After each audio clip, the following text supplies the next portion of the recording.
tidak tes dengan serius supaya untuk menunjukkan bahwa memang guru ini layak mengajar atau tidak layak mengajar. Jadi kebanyakannya mereka sebetulnya tidak layak mengajar tapi langsung ditempatkan untuk mengajar. Dan itu yang terjadi sekarang. Itu yang terjadi sekarang, dan itu terus menerus terjadi kayak semacam pembiaran. Saya merasa sadar karena saya punya pengalaman 22 tahun, saya ingin melakukan perbaikan dunia pendidikan khususnya di Kota Makassar. Jadi kalau bukan anggota dewan kurang didengar ya Pak? Ya begitulah, kalau misalnya datangnya dari sekolah, Bapak siapa? Bapak saya dari sekolah. Ya mungkin mereka tidak terperhatikan, apalagi kalau kita sesama sekolah. Nah, tapi kalau saya datang sebagai Komisi D DPRD Kota Makassar, mereka pasti akan memperhatikan. Nah, jadi kebanyakan teman-teman di DPRD, mereka tidak punya pengalaman di situ. Tidak punya pengalaman di sekolah. Nah, gitu kebanyakannya, sehingga bagaimana mau memperbaiki sekolah, mereka tidak punya pengalaman. Iya, karena mereka belum pernah melalui itu. Tidak pernah melalui itu, dan bagaimana membangun sekolah yang berkualitas juga mereka tidak tahu. Tahun 2024 nanti ini harus cerdas memilih, dan tidak boleh lagi ada orang yang menang hanya karena uang. Karena kalau uang yang memenangkan dia, maka dia tidak akan berbuat apa-apa dengan negeri ini, tapi hanya akan mengacaukan saja negeri ini. Hari ini kita akan membahas tentang pendidikan bersama dengan salah satu calon legislatif dari untuk Dapil 4 Makassar, Panakukang dan Menggala. Telah hadir bersama kita di sini ada Bapak Muhammad Arafakube. Boleh disapa dulu pemirsa Harian Rakyat Sulsel, Pak. Ya, Assalamualaikum warahmatullahi wabarakatuh. Pemirsa, saya Muhammad Arafakube. Saya dari Dapil 4 Panakukang Makassar dari PKS, Partai Keadilan Sejahtera. Oke, jadi Bapak salah satu kader dari PKS ya yang maju di Dapil 4 untuk DPRD Kota Makassar. Betul. Nah, sebelum kita bahas nih Pak lebih dalam, karena tema kita hari ini ada tentang mendidik anak untuk menghadapi persaingan global. Betul. Boleh kita dulu mungkin sekedar mengetahui secara umum nih, menurut Bapak bagaimana sih sekarang melihat pendidikan yang ada di negara kita ini? Jadi pendidikan kita terutama di Makassar ini itu banyak sekali kita menghadapi kendala atau permasalahan, yaitu kurangnya kualitas ya terkait dengan pendidikan. Artinya kalau kita bisa melihat bagaimana kualitas pendidikan waktu kita sekolah dulu dengan anak yang sekarang, itu sangat tidak signifikan dengan perkembangan zaman. Karena kenapa? Karena kita hanya banyak sekali mengurusi hal administratif, tidak terlalu mengurusi hal fisik. Nah, padahal kalau kita misalnya terlena dengan itu, maka kita sekarang ini Indonesia saja sudah menduduki indeks pembangunan Indonesianya saja sudah 130 dari 199 negara. Jadi kira-kira apa yang akan terjadi anak kita di masa yang akan datang, mungkin 10 atau 20 tahun lagi, apabila kita tidak perbaiki pendidikan, kita tidak meningkatkan kualitas, khususnya kualitas yang terkait dengan soft skill dengan hard skill. Jadi bukan hanya meningkatkan misalnya kualitas bangunan atau kemudian hal-hal yang tampak begitu ya, tapi anak-anak yang di dalam otaknya ini nih yang kita harus perbaiki, mindsetnya, mentalnya, soft skillnya. Ada istilah soft skill abad 21, kita harus benar-benar meniru itu, dan bukan sekedar kita melakukan perbaikan yang sebagaimana yang online ya sekarang bisa mengambil alih yang tidak online. Bisa dibayangkan apakah mereka mempersiapkan diri sebelumnya? Tentu tidak. Nah, sekarang anak-anak ini juga kalau dia tidak mempersiapkan diri, kita tidak persiapkan, dia juga akan diambil alih. Siapa yang akan ambil alih? Ya orang-orang di sekitar kita, terutama negara tetangga. Bahkan ada negara tetangga kita yang dulunya kita belajar ke sana, kita malah mengirim guru ya, mengirim dosen. Sekarang kita lah yang mengirim dosen ke sana untuk belajar. Nah, jadi bahkan tingkat kualitas perguruan tingginya mereka di sana jauh lebih tinggi dibandingkan perguruan tinggi di Indonesia. Nah, kira-kira ini terus akan begitu terus sampai kemudian anak ini tidak siap bersaing di masa depan. Jadi ini seharusnya ini yang menjadi PR gitu ya untuk Indonesia. Betul. Jangan sampai misalnya kita semakin tertinggal gitu dalam dunia pendidikan. Saya yakin kalau kita tidak melakukan pembenahan dengan cepat, terutama sekolah ya, kita harus benahi mereka bukan hanya di hardnya, tapi soft skillnya juga. Kita harus perbaiki bukan cuma di fisik bangunannya, tapi kita harus perbaiki kualitas guru, kualitas kurikulum, sumber daya manusia, pelatihan-pelatihan dilakukan oleh guru. Saya yakin kita akan sangat ketinggalan di masa depan, karena saya sendiri sudah melihat di beberapa negara tetangga, termasuk ada anak saya juga saya kuliahkan di sana. Itu luar biasa mereka. Jadi mereka lebih maju dari kita karena kita ini terlalu sibuk dengan hal-hal yang menurut saya tidak penting gitu. Pemerintah ya kok terlalu sibuk dengan beberapa hal yang tidak penting. Iya, betul. Dan kalau Bapak melihat sendiri nih, kalau bagaimana dengan kualitas tenaga pendidiknya? Ya. Kalau menurut yang pengalaman saya selama 22 tahun di sekolah, yaitu di Al-Birni Mandiri, saya sangat kesulitan mencari guru yang berkualitas sesuai dengan standar yang kita mau ajarkan. Contoh misalnya kita mau mengajarkan bahasa Inggris.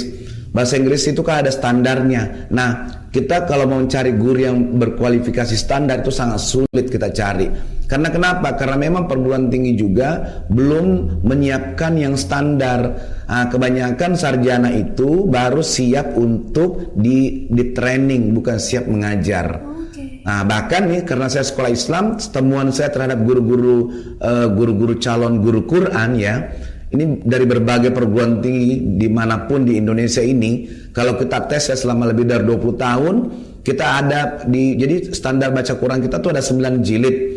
Itu rata-rata mereka hanya bisa lulus di jilid 3 dan jilid 4. Padahal ini calon guru. Nah, itu saya bisa melihat betapa lemahnya, betapa kurangnya itu pendidikan kualitas baca Quran calon guru Quran. Nah, kira-kira mata pelajaran ini gimana? Saya yakin itu tidak lebih kurang sama ya. Mungkin 11-12 dengan mata pelajaran lain. Cuma memang di pelajaran lain mereka tidak tes dengan serius supaya untuk menunjukkan bahwa memang guru ini layak mengajar atau tidak layak mengajar. Jadi kebanyakannya mereka sebetulnya tidak layak mengajar tapi langsung ditempatkan untuk mengajar. Dan itu yang terjadi sekarang. Itu yang terjadi sekarang, dan itu terus menerus terjadi kayak semacam pembiaran. Terus mungkin tidak banyak orang yang ini ya masuk ke merasa menganggap itu sesuatu hal yang penting atau itu mereka tidak sadar ya kalau itu adalah hal yang sangat penting untuk dilakukan perubahan. Oleh karenanya saya merasa sadar karena saya punya pengalaman 22 tahun, saya ingin melakukan perbaikan dunia pendidikan khususnya di Kota Makassar.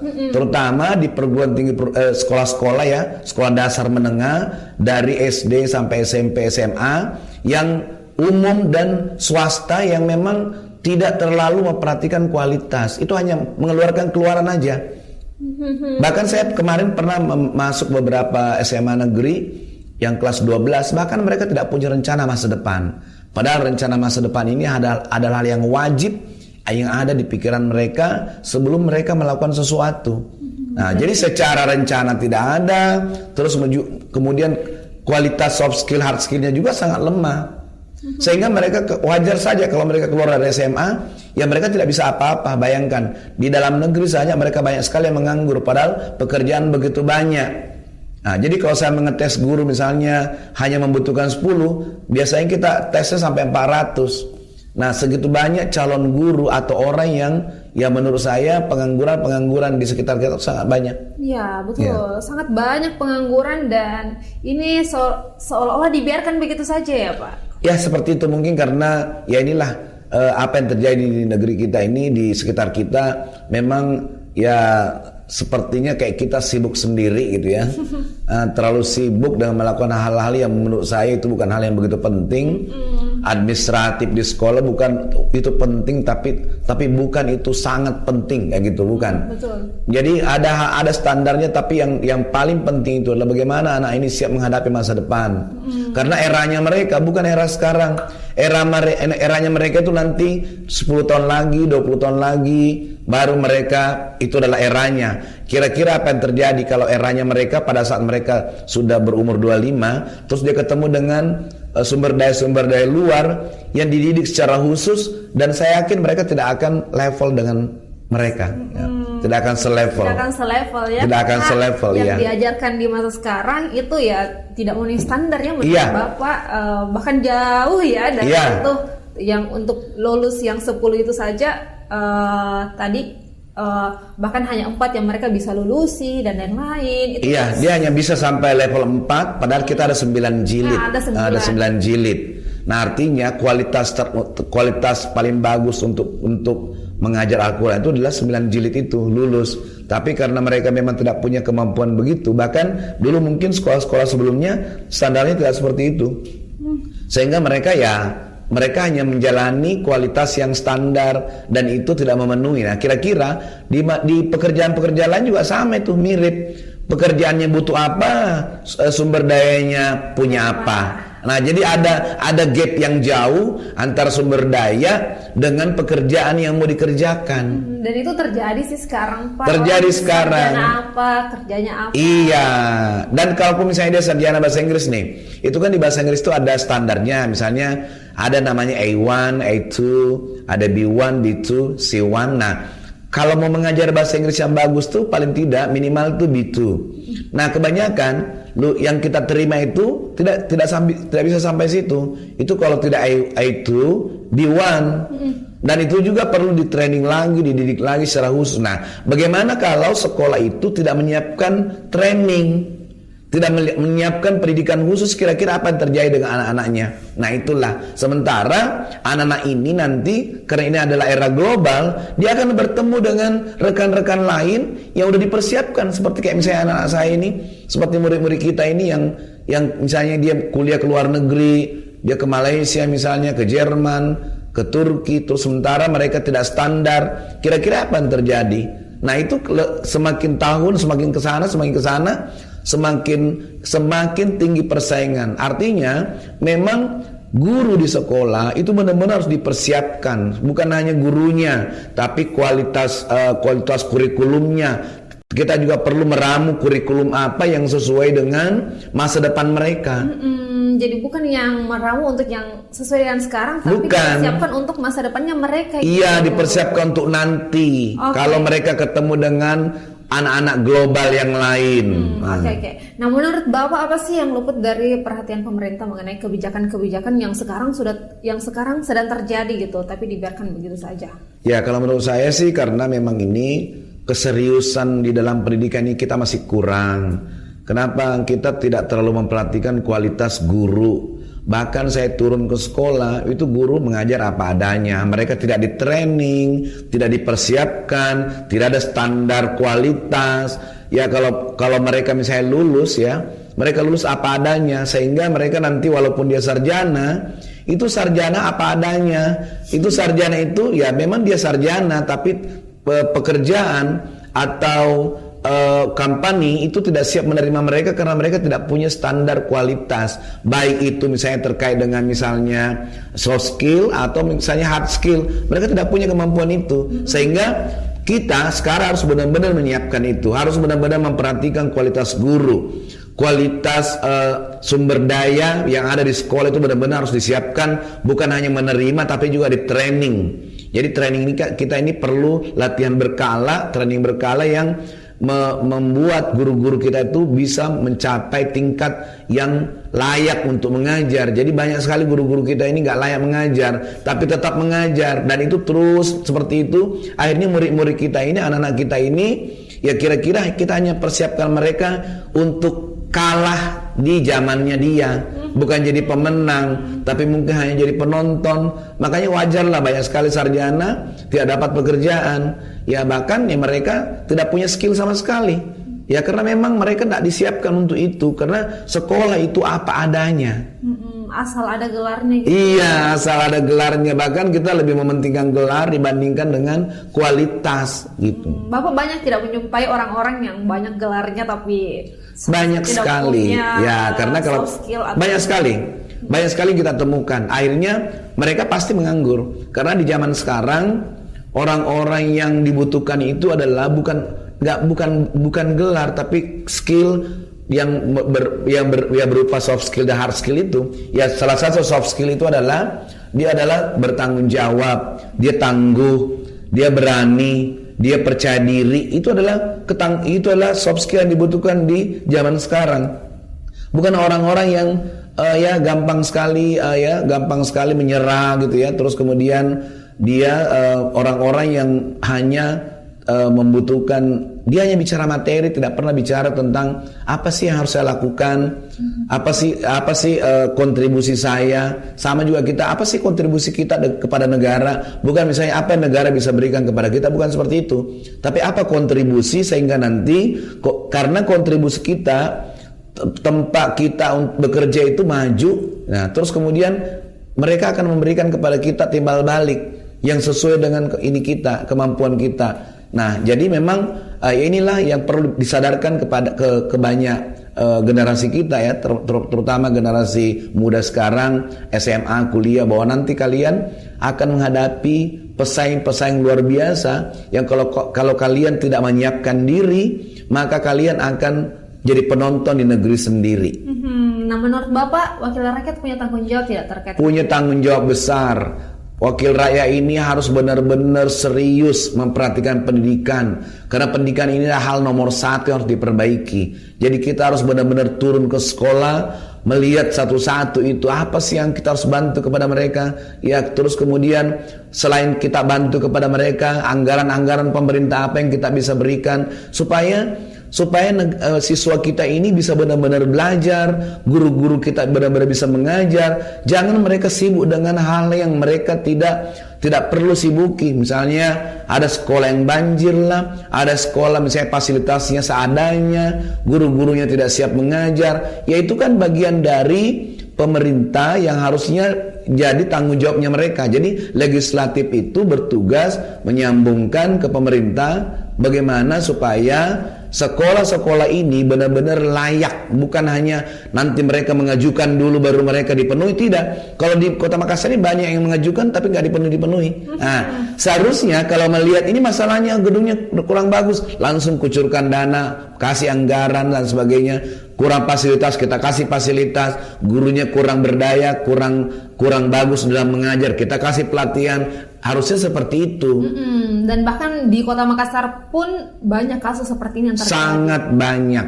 Nah, oleh karenanya kan sekarang banyak nih sekolah-sekolah swasta, karena misalnya sekolah negeri ini dia melihat kayaknya nih nggak pas nih dengan kehidupannya mereka, anak-anak mereka, makanya mereka bikin sekolah. Nah, akhirnya kan banyak sekolah-sekolah negeri ataupun yang swasta yang tidak bisa bersaing itu bahkan tutup. Ya, itu yang terjadi. Kenapa? Karena orang tua melihat bahwa anak saya ini tidak boleh sekolah di sekolah-sekolah yang menurut mereka itu tidak akan bisa membuat anaknya bersaing di masa depan. Betul. Dan sekarang itu sekolah-sekolah swasta, bahkan orang-orang tua tuh berlomba-lomba memasukkan anak mereka ke sekolah swasta sekarang. Nah, itu dia kan kenapa swasta yang begitu sibuk mengurusi sumber daya manusia Indonesia.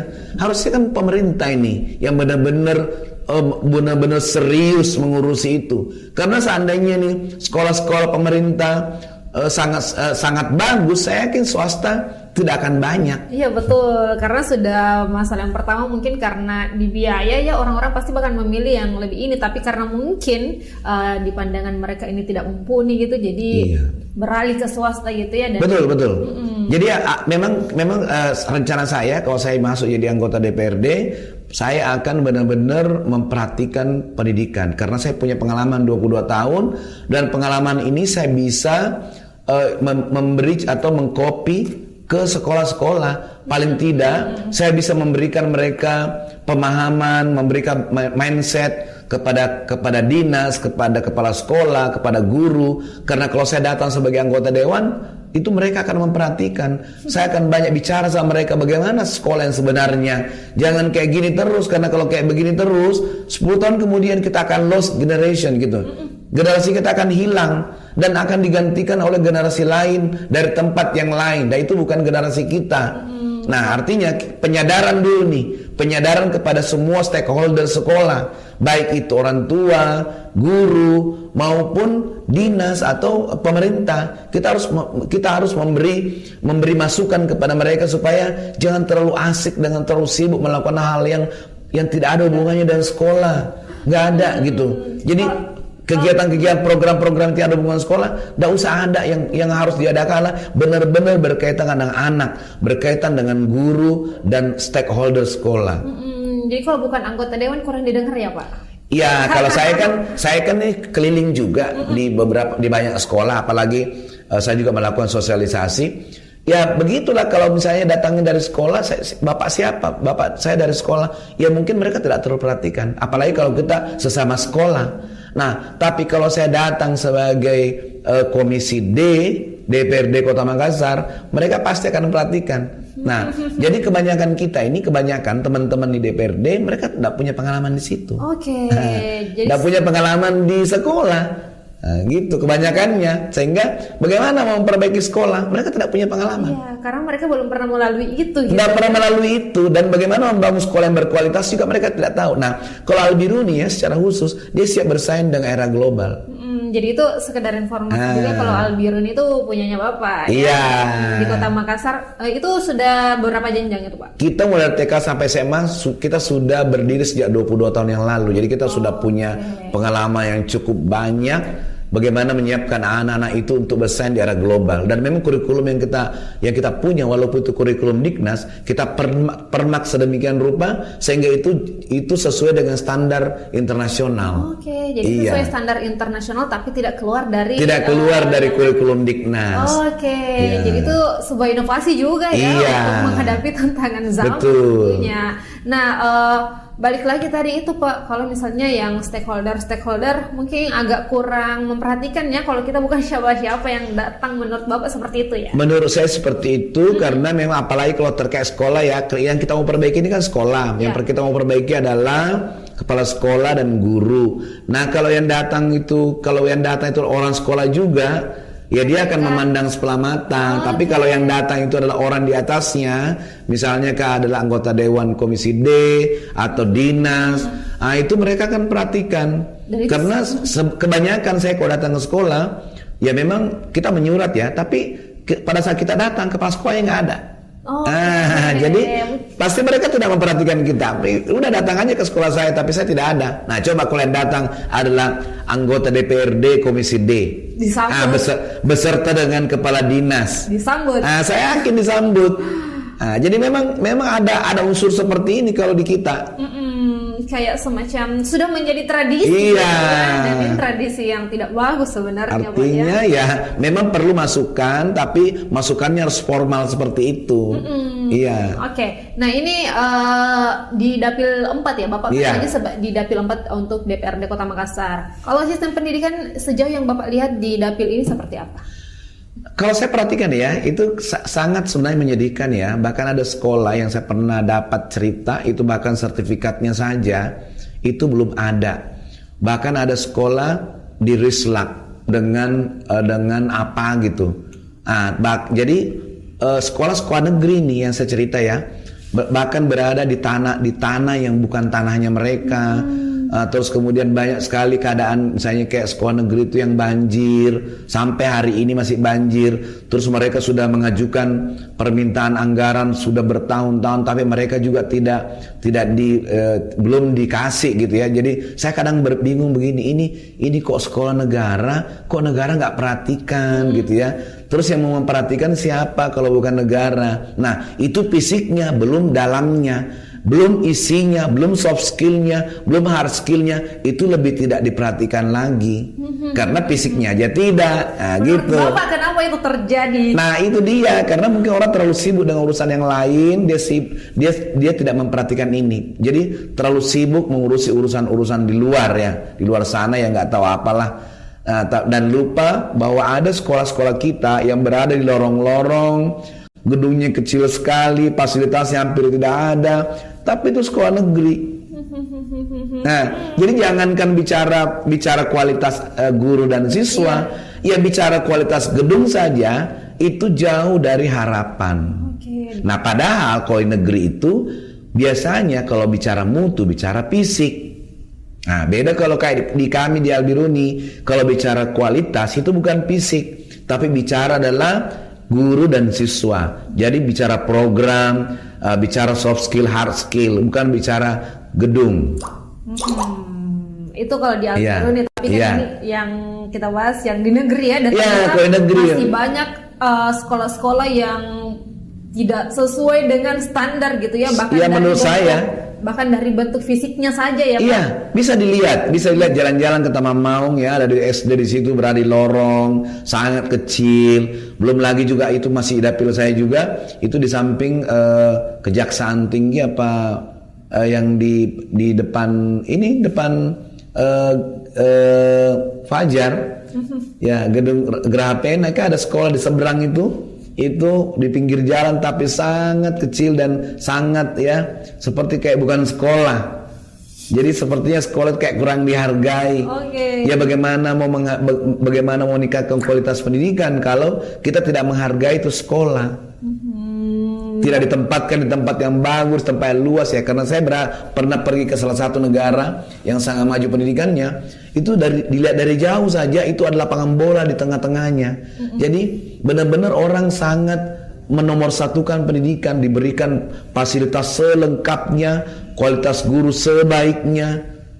Nah, itu artinya negara yang memperhatikan kualitas pendidikan anak bangsanya. Betul. Iya. Dan itu juga sebenarnya harus diterapkan gitu di Indonesia. Harus, kalau kita tidak mau ketinggalan. Iya, karena tantangan gitu semakin ke depan ini semakin berat untuk anak-anak kita nantinya gitu. Dan kalau misalnya sesuai standar yang sekarang saja mungkin tidak bisa ya Pak bersaing. Iya, saya yakin sekali kalau kita hanya mengikuti standar sekarang, kira-kira bisa seperti kayak taksi diakuisisi sama Gojek. Tertinggal ya seperti jauh. itu, tertinggal jauh. Iya. Mungkin yang ada di sini mungkin yang maju semakin maju, yang kecil ya udah. Nah, tapi pada umumnya kebanyakannya yang tidak maju itu. Jadi kan ada memang yang maju mungkin hanya 10% dari jumlah total siswa. Tapi yang 90%-nya, nah ini kan perwajahan anak negeri, perwajahan Indonesia nih. Sekolah-sekolah negeri dan sekolah-sekolah swasta yang semacam negeri itu adalah perwajahan Indonesia. Kalau hanya 10% itu orang tidak terlalu perhatikan. Oke, lebih banyak ditemukan yang 90% ini yang kurang ya Pak. Iya. Oke, nah kalau misalnya Bapak maju menjadi DPRD Kota Makassar gitu ya, program-program seperti apa yang ditawarkan? Kita bahas tentang pendidikan dulu. Oke. Salah satunya karena saya ini dari sekolah dari pendidikan Islam dan mayoritas juga penduduk kita adalah Muslim. Yang pertama adalah yang saya mau lakukan adalah saya akan buat satu contoh di setiap kecamatan ya. Itu satu contoh kalau anak pulang sekolah dia belajar Al-Quran pakai standar yang berkualitas.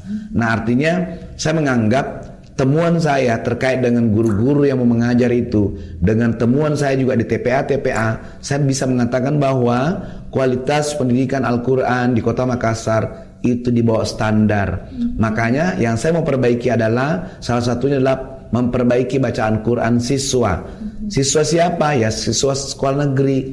Makanya tahun pertama saya akan buat dulu satu sekolah, satu percontohan di setiap kecamatan. Jadi nanti kalau itu sudah berhasil, itu akan bisa ditiru sekolah-sekolah lain. Sehingga anak-anak yang pulang dari sekolah tidak langsung pulang ke rumah. Karena kan mereka juga jam belajarnya sangat sedikit.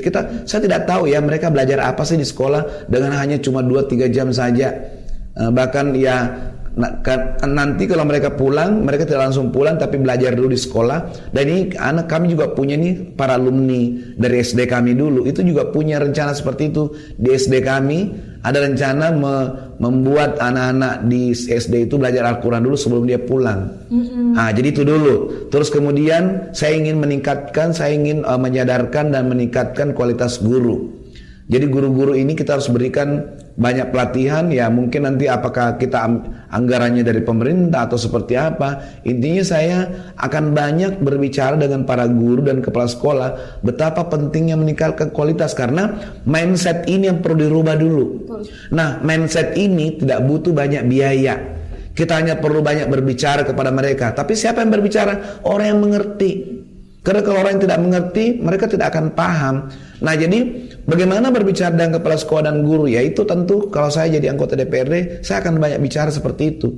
Nah, jadi kemudian apalagi selain pendidikan, bagaimana misalnya kita mengajari guru dan murid-murid betapa pentingnya kesehatan bagi mereka. Ya, karena kan luar biasa nih, banyak sekali makanan-makanan tidak sehat yang beredar di lingkungan kita yang mereka tidak teredukasi sehingga mereka makan dan mereka itu membuat berbahaya bagi tubuhnya ke depan. Karena biarpun kita anak ini belajar serius hebat-hebatnya, tapi kalau fisiknya tidak kuat, fisiknya penyakitan, itu juga tidak, ya itu juga seperti kayak kembali ke nol. Iya, betul. Nah, artinya di saat mereka lagi bagus-bagusnya tapi sakit kayak begitu lah. Sehingga kita perlu mengedukasi mereka bagaimana jajan yang benar, yang mana-mana jajanan yang bagus. Kalau kita misalnya pemerintah belum bisa melarang jajanan ini, minimal siswa dan gurunya tahu yang mana yang boleh dimakan, yang mana yang tidak boleh, yang mana yang berbahaya, yang mana yang tidak berbahaya. Itu sampai kayak gitu. Jadi kita bukan hanya meningkatkan soft skill, hard skill, tapi kita juga mengajarin mereka pola hidup. Pola hidupnya, pola hidup sehat, tidur, bangun, terus kemudian termasuk mindset begini, mindset olahraga. Kebanyakan di kita ini kan olahraga itu hanya seperti kayak pelajaran, bukan lifestyle, bukan menjadi kehidupan standar. Sehingga anak-anak itu lebih senang naik motor. Misalnya kayak anak SMP, SMA itu lebih senang naik motor ke sekolah daripada jalan kaki.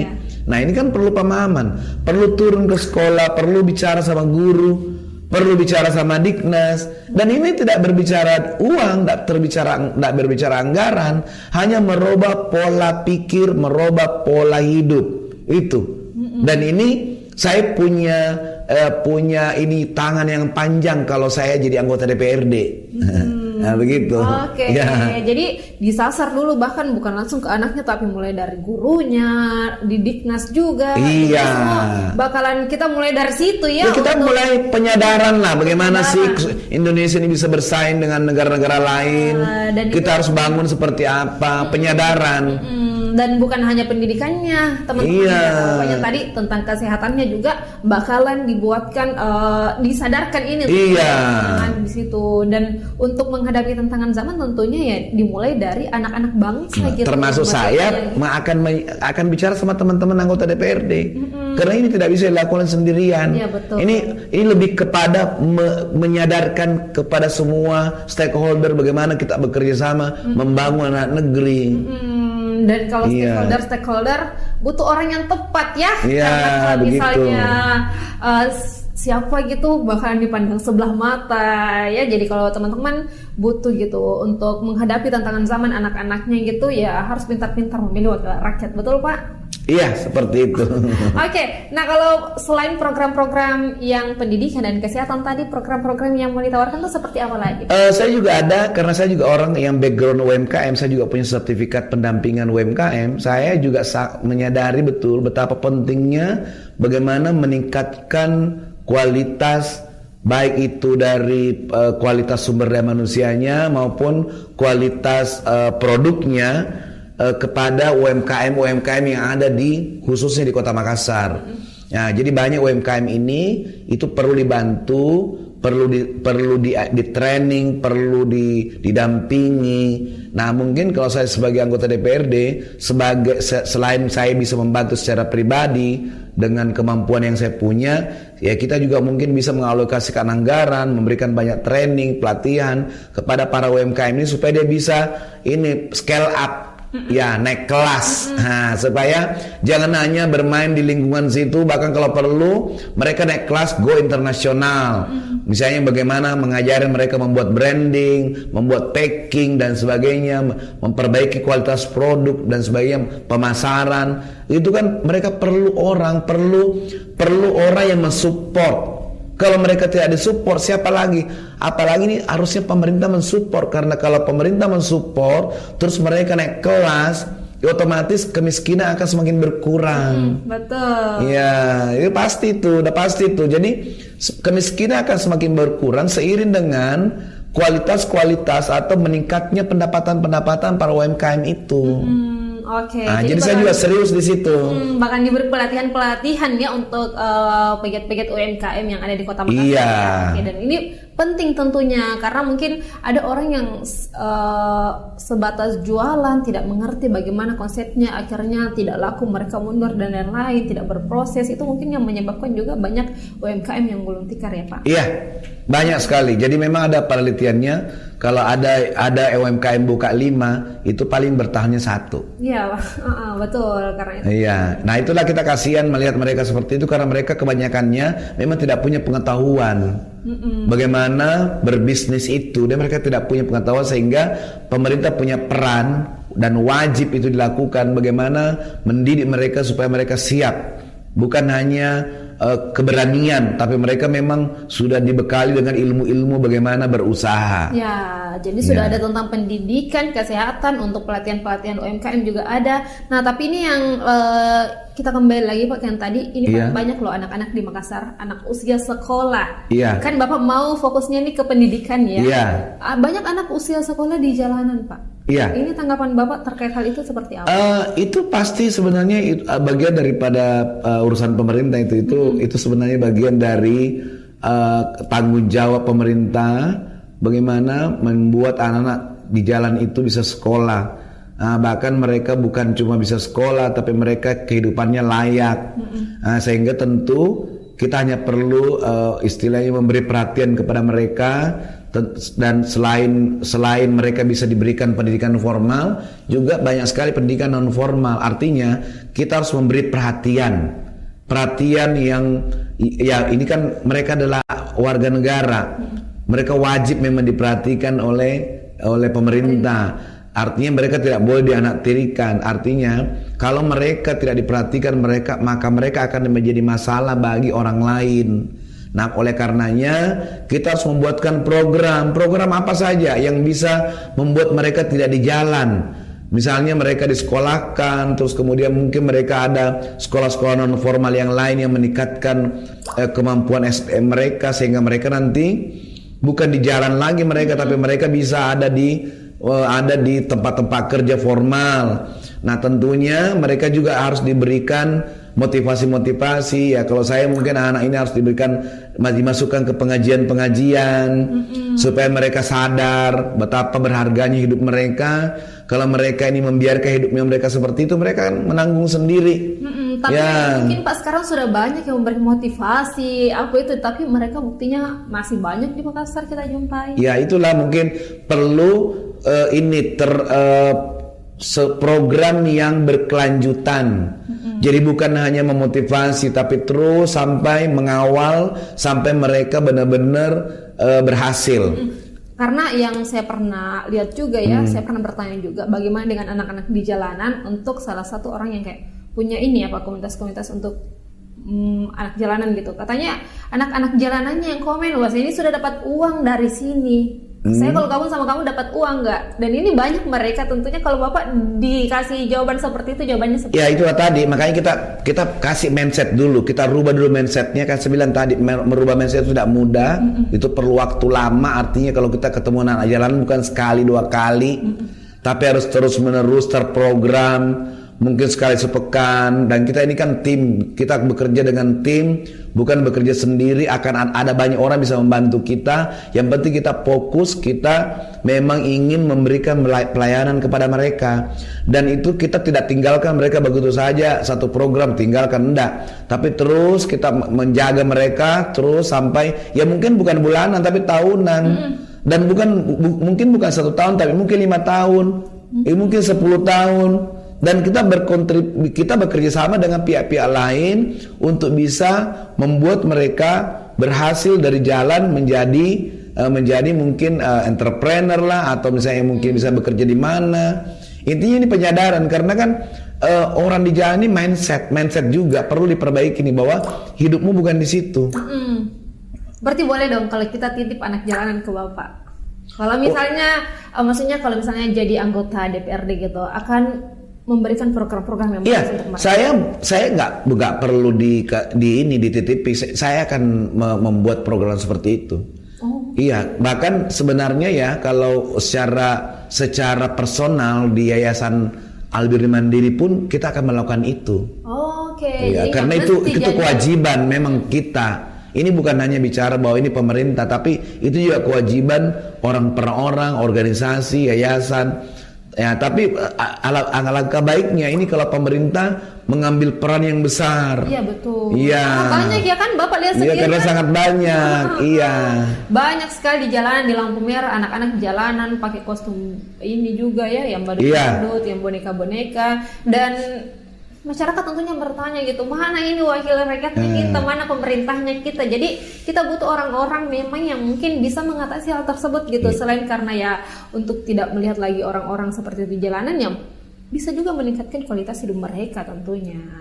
Iya, jadi memang pembinaan ya, kata kuncinya pembinaan kepada mereka yang berkelanjutan, bukan hanya pembinaan sesaat, tapi pembinaan terus-menerus yang memang seharusnya kita lakukan, baik itu kita ini individu maupun organisasi sosial, memang harus dilakukan. Dan ada begitu banyak orang yang ingin membantu lembaga-lembaga itu apabila kita melakukannya dengan serius. Jadi ini sebetulnya ya kalau kita berbicara pemerintah, ini adalah peran pemerintah yang sangat penting karena mereka adalah rakyat, mereka adalah warga yang memang harusnya diperhatikan. Nah, sehingga kita bukan hanya menyerahkan kepada swasta atau lembaga-lembaga sosial, bukan. Nah, tentu pemerintah bisa berkoordinasi dengan semua pihak untuk melakukan pekerjaan ini. Iya. Jadi ya semoga nanti dengan adanya orang-orang baru di parlemen begitu, apa yang kita lihat orang-orang Makassar ini bisa teratasi gitu ya di periode selanjutnya. Semoga tidak ada lagi kita lihat yang seperti itu. Kita titip sama Bapak dan teman-temannya. Iya, insya Allah. Oke. Iya. Nah, terakhir mungkin Pak, ini bagaimana persiapannya sampai sejauh ini untuk maju menjadi anggota legislatif? Saya kan bukan orang yang maksudnya sangat menginginkan jadi anggota DPRD. Karena bagi saya anggota DPRD itu adalah pengabdian. Hal yang harus saya lakukan karena saya merasa perlu membantu orang.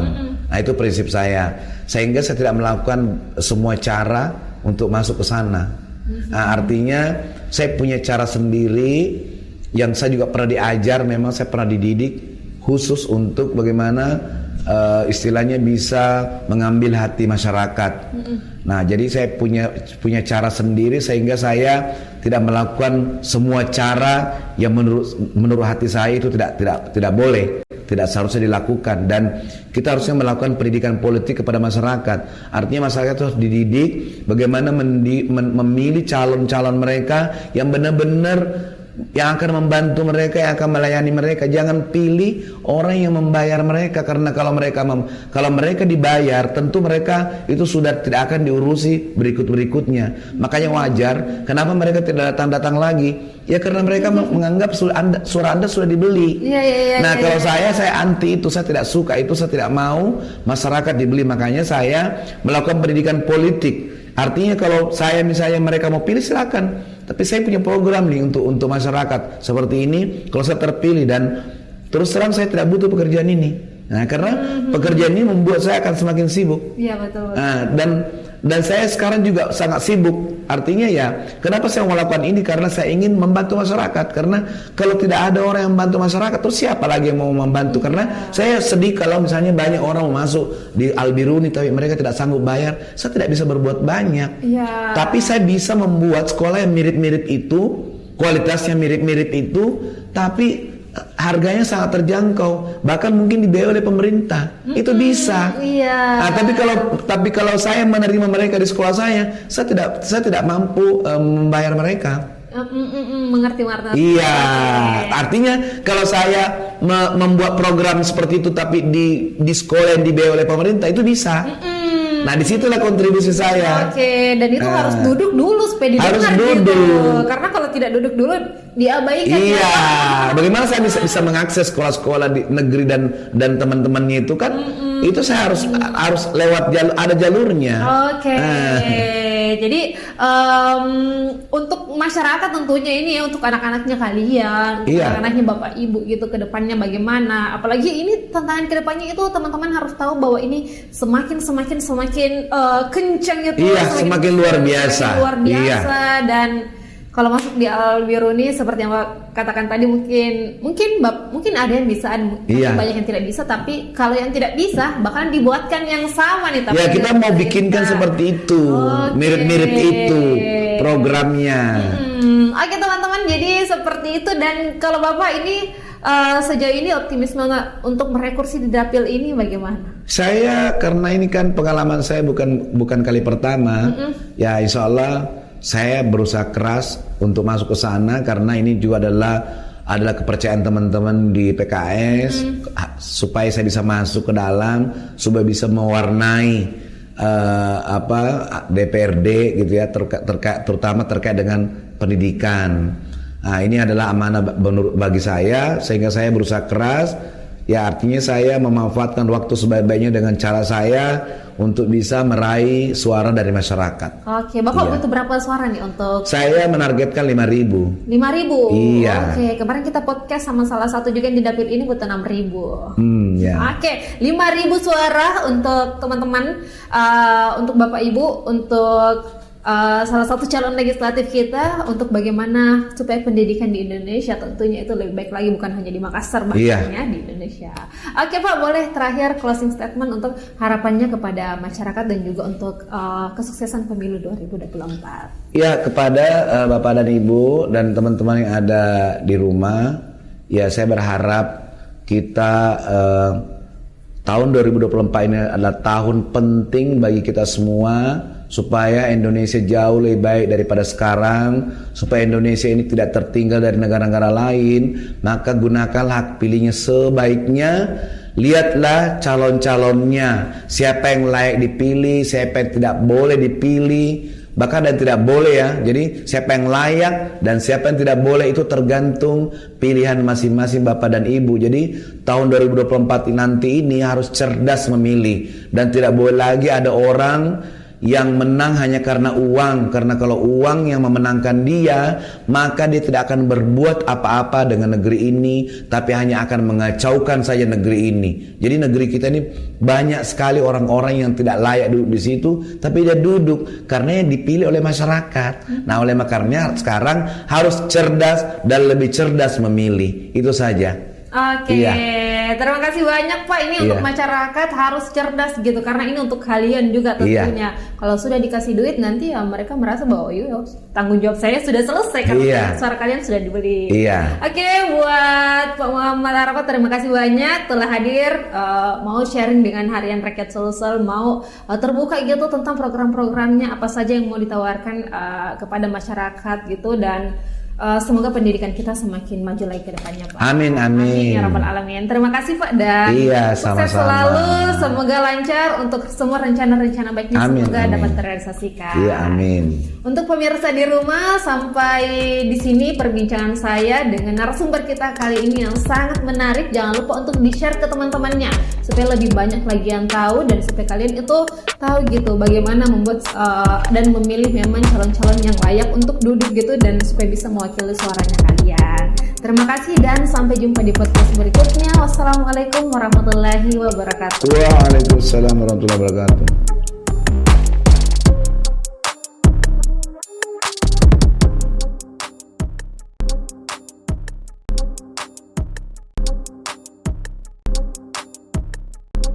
Pak, untuk menunjukkan bahwa memang guru ini layak mengajar atau tidak layak mengajar. Jadi kebanyakannya mereka sebetulnya tidak layak mengajar, tapi langsung ditempatkan untuk mengajar. Dan itu yang terjadi sekarang. Itu yang terjadi sekarang, dan itu terus-menerus terjadi kayak semacam pembiaran. Saya merasa sadar karena saya punya pengalaman 22 tahun, saya ingin melakukan perbaikan di dunia pendidikan khususnya di Kota Makassar. Jadi kalau bukan anggota dewan kurang didengar ya Pak? Ya begitulah, kalau misalnya datangnya dari sekolah, Bapak siapa? Bapak saya dari sekolah. Ya mungkin mereka tidak terperhatikan, apalagi kalau kita sesama sekolah. Nah, tapi kalau saya datang sebagai Komisi D DPRD Kota Makassar, mereka pasti akan memperhatikan. Nah, jadi kebanyakan kita ini, kebanyakan teman-teman di DPRD, mereka tidak punya pengalaman di situ. Tidak punya pengalaman di sekolah. Nah, gitu kebanyakannya, sehingga bagaimana mau memperbaiki sekolah, mereka tidak punya pengalaman. Iya, karena mereka belum pernah melalui itu. Tidak pernah melalui itu, dan bagaimana membangun sekolah yang berkualitas juga mereka tidak tahu. Tahun 2024 nanti ini harus cerdas memilih, dan tidak boleh lagi ada orang yang menang hanya karena uang. Karena kalau uang yang memenangkan dia, maka dia tidak akan berbuat apa-apa dengan negeri ini, tapi hanya akan mengacaukan saja negeri ini. Hari ini kita akan membahas tentang pendidikan bersama dengan salah satu calon legislatif dari untuk Dapil 4 Makassar, Panakukang dan Menggala. Telah hadir bersama kita di sini ada Bapak Muhammad Arafakube. Boleh disapa dulu pemirsa Harian Rakyat Sulsel, Pak. Ya, Assalamualaikum warahmatullahi wabarakatuh. Pemirsa, saya Muhammad Arafakube. Saya dari Dapil 4 Panakukang Makassar dari PKS, Partai Keadilan Sejahtera. Oke, jadi Bapak salah satu kader dari PKS ya yang maju di Dapil 4 untuk DPRD Kota Makassar. Betul. Nah, sebelum kita bahas nih Pak lebih dalam karena tema kita hari ini ada tentang mendidik anak untuk menghadapi persaingan global. Betul. Boleh kita dulu mungkin sekedar mengetahui secara umum nih, menurut Bapak bagaimana sih sekarang melihat pendidikan yang ada di negara kita ini? Jadi pendidikan kita terutama di Makassar ini itu banyak sekali kita menghadapi kendala atau permasalahan, yaitu kurangnya kualitas ya terkait dengan pendidikan. Artinya kalau kita bisa melihat bagaimana kualitas pendidikan waktu kita sekolah dulu dengan anak yang sekarang itu sangat tidak signifikan dengan perkembangan zaman. Karena kenapa? Karena kita hanya banyak sekali mengurusi hal administratif, tidak terlalu mengurusi hal fisik. Nah, padahal kalau kita misalnya terlena dengan itu, maka kita sekarang ini Indonesia saja sudah menduduki indeks pembangunan Indonesianya saja sudah 130 dari 199 negara. Jadi kira-kira apa yang akan terjadi anak kita di masa yang akan datang mungkin 10 atau 20 tahun lagi apabila kita tidak perbaiki pendidikan, kita tidak meningkatkan kualitas, khususnya kualitas yang terkait dengan soft skill dengan hard skill. Jadi bukan hanya meningkatkan misalnya kualitas bangunan atau kemudian hal-hal yang tampak begitu ya, tapi anak-anak yang di dalam otaknya ini nih yang kita harus perbaiki, mindsetnya, mentalnya, soft skillnya. Ada istilah soft skill abad 21, kita harus benar-benar meniru itu dan bukan sekedar kita melakukan perbaikan yang sebagaimana yang online ya sekarang bisa mengambil alih yang tidak online. Bisa dibayangkan apakah mereka mempersiapkan diri sebelumnya? Tentu tidak. Nah, sekarang anak-anak ini juga kalau dia tidak mempersiapkan diri, kita tidak persiapkan, dia juga akan diambil alih. Siapa yang akan ambil alih? Ya orang-orang di sekitar kita, terutama negara tetangga. Bahkan ada negara tetangga kita yang dulunya kita belajar ke sana, kita malah mengirim guru ya, mengirim dosen. Sekarang kita lah yang mengirim dosen ke sana untuk belajar. Nah, jadi bahkan tingkat kualitas perguruan tingginya mereka di sana jauh lebih tinggi dibandingkan perguruan tinggi di Indonesia. Nah, kira-kira ini terus akan begitu terus sampai kemudian anak ini tidak siap bersaing di masa depan. Jadi ini seharusnya ini yang menjadi PR gitu ya untuk Indonesia. Betul. Jangan sampai misalnya kita semakin tertinggal gitu dalam dunia pendidikan. Saya yakin kalau kita tidak melakukan pembenahan dengan cepat, terutama sekolah ya, kita harus benahi mereka bukan hanya di hardnya, tapi soft skillnya juga. Kita harus perbaiki bukan cuma di fisik bangunannya, tapi kita harus perbaiki kualitas guru, kualitas kurikulum, sumber daya manusia, pelatihan-pelatihan dilakukan oleh guru. Saya yakin kita akan sangat ketinggalan di masa depan, karena saya sendiri sudah melihat di beberapa negara tetangga, termasuk ada anak saya juga saya kuliahkan di sana. Itu luar biasa mereka. Jadi mereka lebih maju dari kita karena kita ini terlalu sibuk dengan hal-hal yang menurut saya tidak penting gitu.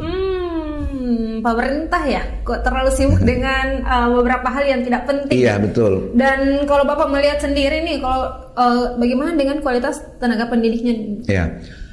Kalau menurut yang pengalaman saya selama 22 tahun di sekolah, yaitu di Alibirni Mandiri, saya sangat kesulitan mencari guru yang berkualitas sesuai dengan standar yang kita mau ajarkan. Contoh misalnya kita mau mengajarkan bahasa Inggris.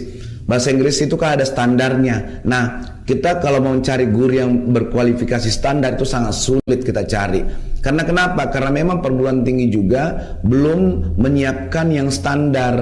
Nah, kebanyakan sarjana itu baru siap untuk di training, bukan siap mengajar. Nah, bahkan nih karena saya sekolah Islam, temuan saya terhadap guru-guru calon guru Quran ya, ini dari berbagai perguruan tinggi dimanapun di Indonesia ini, kalau kita tes ya selama lebih dari 20 tahun, kita ada jadi standar baca Quran kita tuh ada 9 jilid. itu rata-rata mereka hanya bisa lulus di jilid 3 dan jilid 4. Padahal ini calon guru. Nah, itu saya bisa melihat betapa lemahnya, betapa kurangnya itu pendidikan kualitas baca Quran calon guru Quran. Nah, kira-kira mata pelajaran ini gimana? Saya yakin itu tidak lebih kurang sama ya. Mungkin 11-12 dengan mata pelajaran lain. Cuma memang di pelajaran lain mereka tidak tes dengan serius untuk menunjukkan bahwa memang guru ini layak mengajar atau tidak layak mengajar. Jadi kebanyakannya mereka sebetulnya tidak layak mengajar, tapi langsung ditempatkan untuk mengajar. Dan itu yang terjadi sekarang. Itu yang terjadi sekarang, dan itu terus menerus terjadi kayak semacam pembiaran. Terus mungkin tidak banyak orang yang ini ya masuk merasa menganggap itu sesuatu hal yang penting, atau itu mereka tidak sadar ya kalau itu adalah hal yang sangat penting untuk dilakukan perubahan. Oleh karenanya saya merasa sadar, karena saya punya pengalaman 22 tahun, saya ingin melakukan perbaikan dunia pendidikan khususnya di Kota Makassar, terutama di perguruan tinggi, sekolah-sekolah ya, sekolah dasar menengah dari SD sampai SMP SMA yang umum dan swasta yang memang tidak terlalu memperhatikan kualitas. Itu hanya mengeluarkan keluaran aja. Bahkan saya kemarin pernah masuk beberapa SMA negeri yang kelas 12, bahkan mereka tidak punya rencana masa depan. Padahal rencana masa depan ini adalah hal yang wajib yang ada di pikiran mereka sebelum mereka melakukan sesuatu. Nah, jadi secara rencana tidak ada, terus kemudian kualitas soft skill, hard skillnya juga sangat lemah. Sehingga mereka wajar saja kalau mereka keluar dari SMA, ya mereka tidak bisa apa-apa. Bayangkan, di dalam negeri saja mereka banyak sekali yang menganggur, padahal pekerjaan begitu banyak. Nah, jadi kalau saya mengetes guru misalnya hanya membutuhkan 10, biasanya kita tesnya sampai 400. Nah, segitu banyak calon guru atau orang yang menurut saya pengangguran di sekitar kita sangat banyak. Ya, betul. Sangat banyak pengangguran, dan ini seolah-olah dibiarkan begitu saja ya, Pak. Ya, seperti itu, mungkin karena ya inilah apa yang terjadi di negeri kita ini, di sekitar kita. Memang ya sepertinya kayak kita sibuk sendiri gitu ya. Terlalu sibuk dengan melakukan hal-hal yang menurut saya itu bukan hal yang begitu penting. Administratif di sekolah bukan itu penting, tapi bukan itu sangat penting kayak gitu, bukan. Betul. Jadi ada standarnya, tapi yang paling penting itu adalah bagaimana anak ini siap menghadapi masa depan. Karena eranya mereka bukan era sekarang. Eranya mereka itu nanti 10 tahun lagi, 20 tahun lagi baru mereka itu adalah eranya. Kira-kira apa yang terjadi kalau eranya mereka pada saat mereka sudah berumur 25, terus dia ketemu dengan sumber daya luar yang dididik secara khusus, dan saya yakin mereka tidak akan level dengan mereka. Ya. Tidak akan selevel ya. Tidak akan selevel yang ya. Diajarkan di masa sekarang itu ya tidak memenuhi standar ya menurut Bapak, bahkan jauh ya dari itu. Yang untuk lulus yang 10 itu saja tadi bahkan hanya 4 yang mereka bisa lulusi dan lain-lain. Iya, dia hanya bisa sampai level 4, padahal kita ada 9 jilid. Ada 9 jilid. Nah, artinya kualitas paling bagus untuk mengajar Al-Quran itu adalah 9 jilid itu lulus. Tapi karena mereka memang tidak punya kemampuan begitu, bahkan dulu mungkin sekolah-sekolah sebelumnya standarnya tidak seperti itu, sehingga mereka hanya menjalani kualitas yang standar, dan itu tidak memenuhi. Nah, kira-kira di pekerjaan-pekerjaan lain juga sama, itu mirip. Pekerjaannya butuh apa, sumber dayanya punya apa. Nah, jadi ada gap yang jauh antara sumber daya dengan pekerjaan yang mau dikerjakan.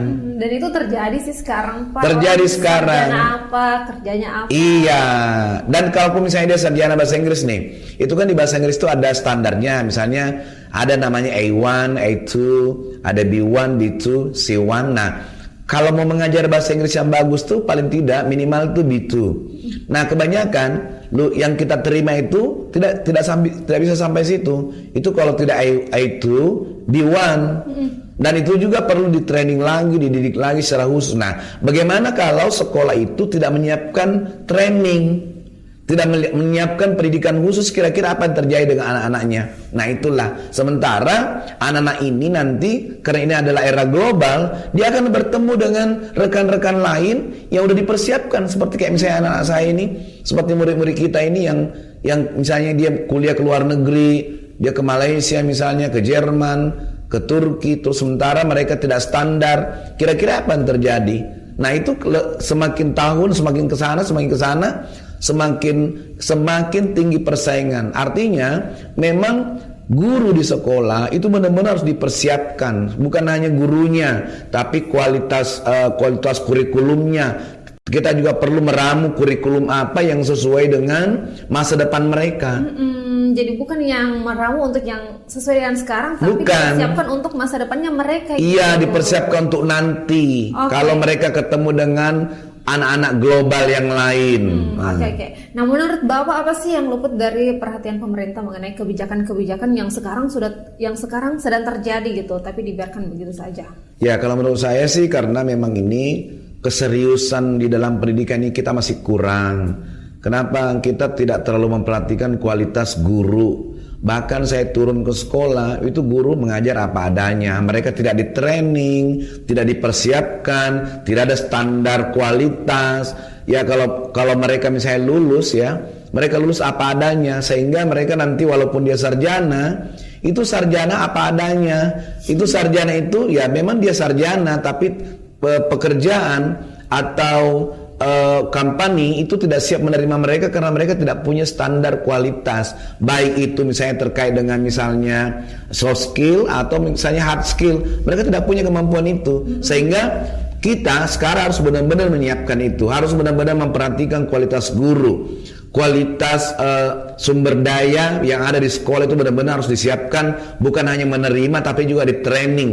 Jadi training ini kita ini perlu latihan berkala, training berkala yang membuat guru-guru kita itu bisa mencapai tingkat yang layak untuk mengajar. Jadi banyak sekali guru-guru kita ini nggak layak mengajar, tapi tetap mengajar, dan itu terus seperti itu. Akhirnya murid-murid kita ini, anak-anak kita ini, ya kira-kira kita hanya persiapkan mereka untuk kalah di zamannya dia, bukan jadi pemenang, tapi mungkin hanya jadi penonton. Makanya wajarlah banyak sekali sarjana tidak dapat pekerjaan. Ya bahkan ya mereka tidak punya skill sama sekali. Ya karena memang mereka tidak disiapkan untuk itu, karena sekolah itu apa adanya. Asal ada gelarnya gitu. Iya, asal ada gelarnya. Bahkan kita lebih mementingkan gelar dibandingkan dengan kualitas gitu. Bapak banyak tidak menjumpai orang-orang yang banyak gelarnya tapi banyak sekali. Ya, karena kalau banyak sekali kita temukan. Akhirnya mereka pasti menganggur. Karena di zaman sekarang orang-orang yang dibutuhkan itu adalah bukan gelar, tapi skill yang berupa soft skill dan hard skill itu. Ya salah satu soft skill itu adalah dia adalah bertanggung jawab, dia tangguh, dia berani, dia percaya diri. Itu adalah soft skill yang dibutuhkan di zaman sekarang. Bukan orang-orang yang gampang sekali menyerah gitu ya. Terus kemudian dia orang-orang yang hanya membutuhkan, dia hanya bicara materi, tidak pernah bicara tentang apa sih yang harus saya lakukan, apa sih kontribusi saya. Sama juga kita, apa sih kontribusi kita kepada negara. Bukan misalnya apa yang negara bisa berikan kepada kita, bukan seperti itu, tapi apa kontribusi sehingga nanti karena kontribusi kita, tempat kita bekerja itu maju.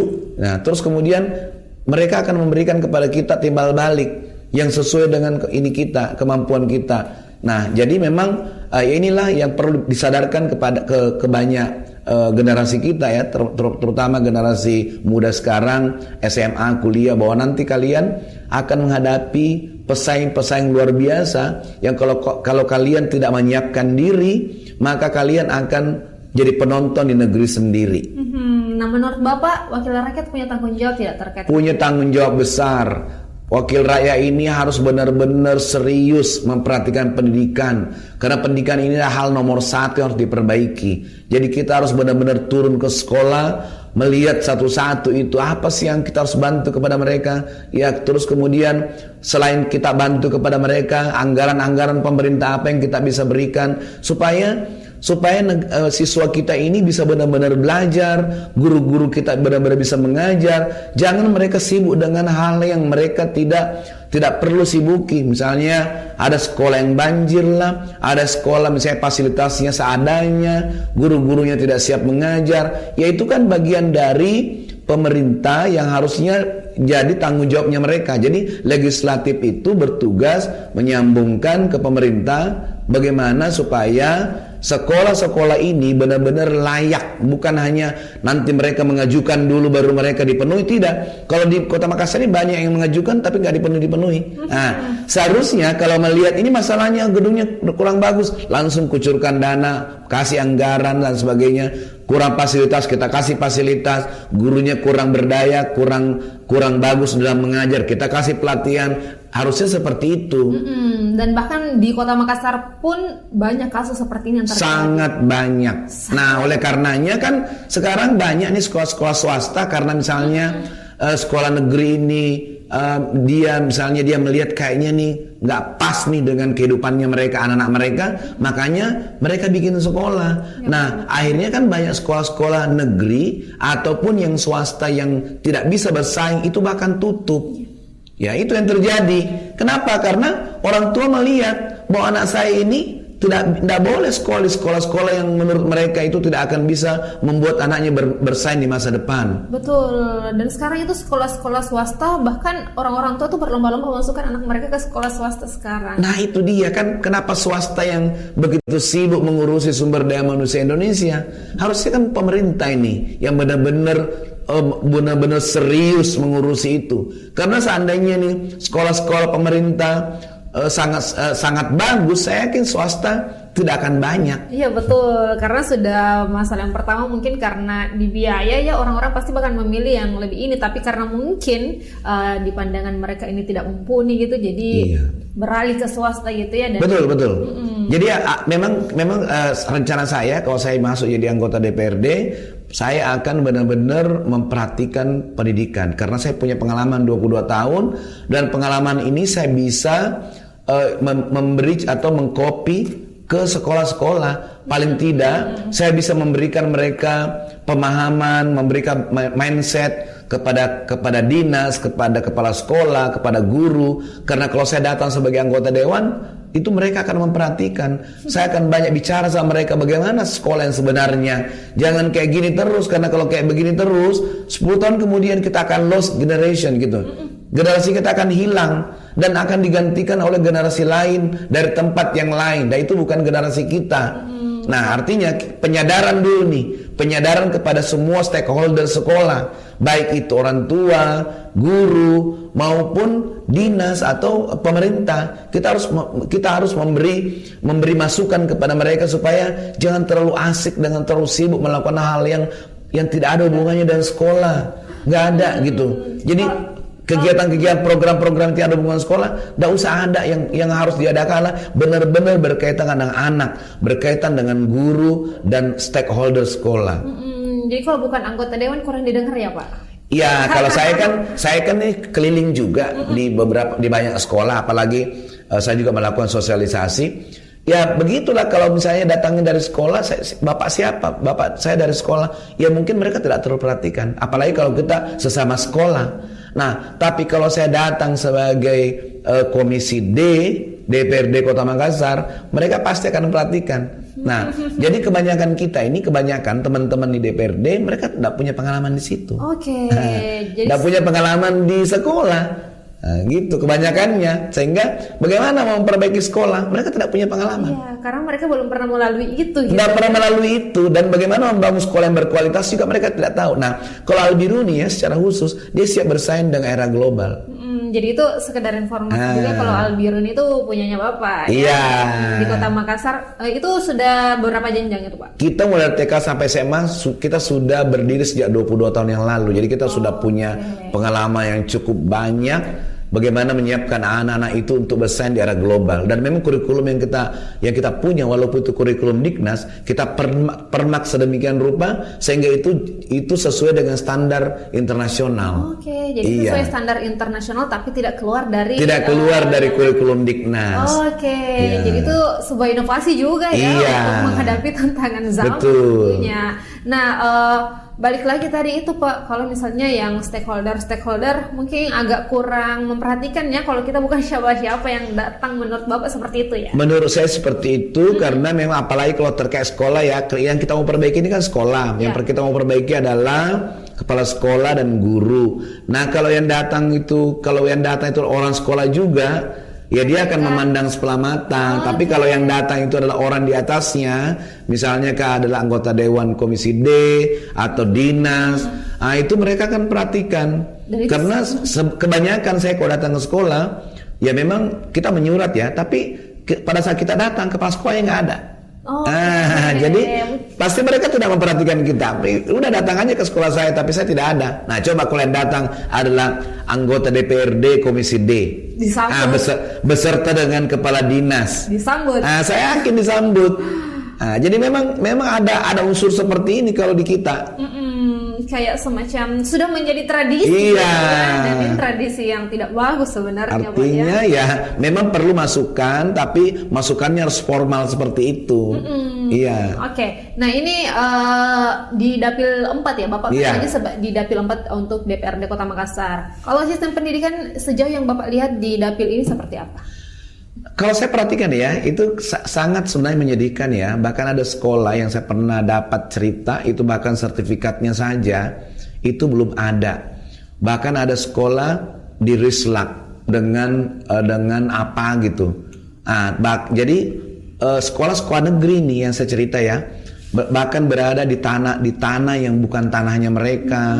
Terus kemudian banyak sekali keadaan, misalnya kayak sekolah negeri itu yang banjir, sampai hari ini masih banjir. Terus mereka sudah mengajukan permintaan anggaran sudah bertahun-tahun, tapi mereka juga belum dikasih gitu ya. Jadi saya kadang bingung begini, ini kok sekolah negara, kok negara nggak perhatikan gitu ya. Terus yang mau memperhatikan siapa kalau bukan negara? Nah, itu fisiknya, belum dalamnya, belum isinya, belum soft skillnya, belum hard skillnya, itu lebih tidak diperhatikan lagi. Karena fisiknya aja tidak. Nah, gitu. Bapak, kenapa itu terjadi? Nah, itu dia, karena mungkin orang terlalu sibuk dengan urusan yang lain, dia tidak memperhatikan ini. Jadi terlalu sibuk mengurusi urusan-urusan di luar ya, di luar sana yang nggak tahu apalah. Dan lupa bahwa ada sekolah-sekolah kita yang berada di lorong-lorong, gedungnya kecil sekali, fasilitasnya hampir tidak ada, tapi itu sekolah negeri. Nah, jadi jangankan bicara kualitas guru dan siswa, ya bicara kualitas gedung saja itu jauh dari harapan. Nah, padahal kalau negeri itu biasanya kalau bicara mutu, bicara fisik. Nah, beda kalau kayak di kami di Albiruni, kalau bicara kualitas itu bukan fisik, tapi bicara adalah guru dan siswa. Jadi bicara program, bicara soft skill, hard skill, bukan bicara gedung. Itu kalau di Albiruni, tapi kan ini yang kita bahas yang di negeri ya, dan masih banyak sekolah-sekolah yang tidak sesuai dengan standar gitu ya, bahkan menurut saya bahkan dari bentuk fisiknya saja ya Pak. Iya, bisa dilihat jalan-jalan ke Taman Maung ya, ada di SD di situ, berada di lorong sangat kecil. Belum lagi juga itu masih dapil saya juga, itu di samping Kejaksaan Tinggi yang di depan Fajar. Ya, gedung Geraha Pena, ada sekolah di seberang itu di pinggir jalan tapi sangat kecil dan sangat ya seperti kayak bukan sekolah. Jadi sepertinya sekolah kayak kurang dihargai. Ya bagaimana mau meningkatkan kualitas pendidikan kalau kita tidak menghargai itu sekolah.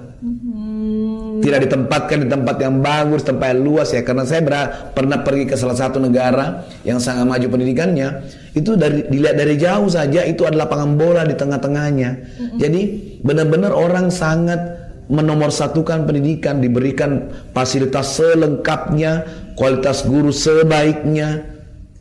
Nah, itu artinya negara yang memperhatikan kualitas pendidikan anak bangsanya. Betul. Iya. Dan itu juga sebenarnya harus diterapkan gitu di Indonesia. Harus kalau kita tidak mau ketinggalan. Iya, karena tantangan gitu semakin ke depan ini semakin berat untuk anak-anak kita nantinya gitu. Dan kalau misalnya sesuai standar yang sekarang saja mungkin tidak bisa ya Pak bersaing. Iya, saya yakin sekali kalau kita hanya mengikuti standar sekarang, kira-kira bisa seperti kayak taksi diakuisisi sama Gojek. Oke, tertinggal ya seperti jauh. itu, tertinggal jauh.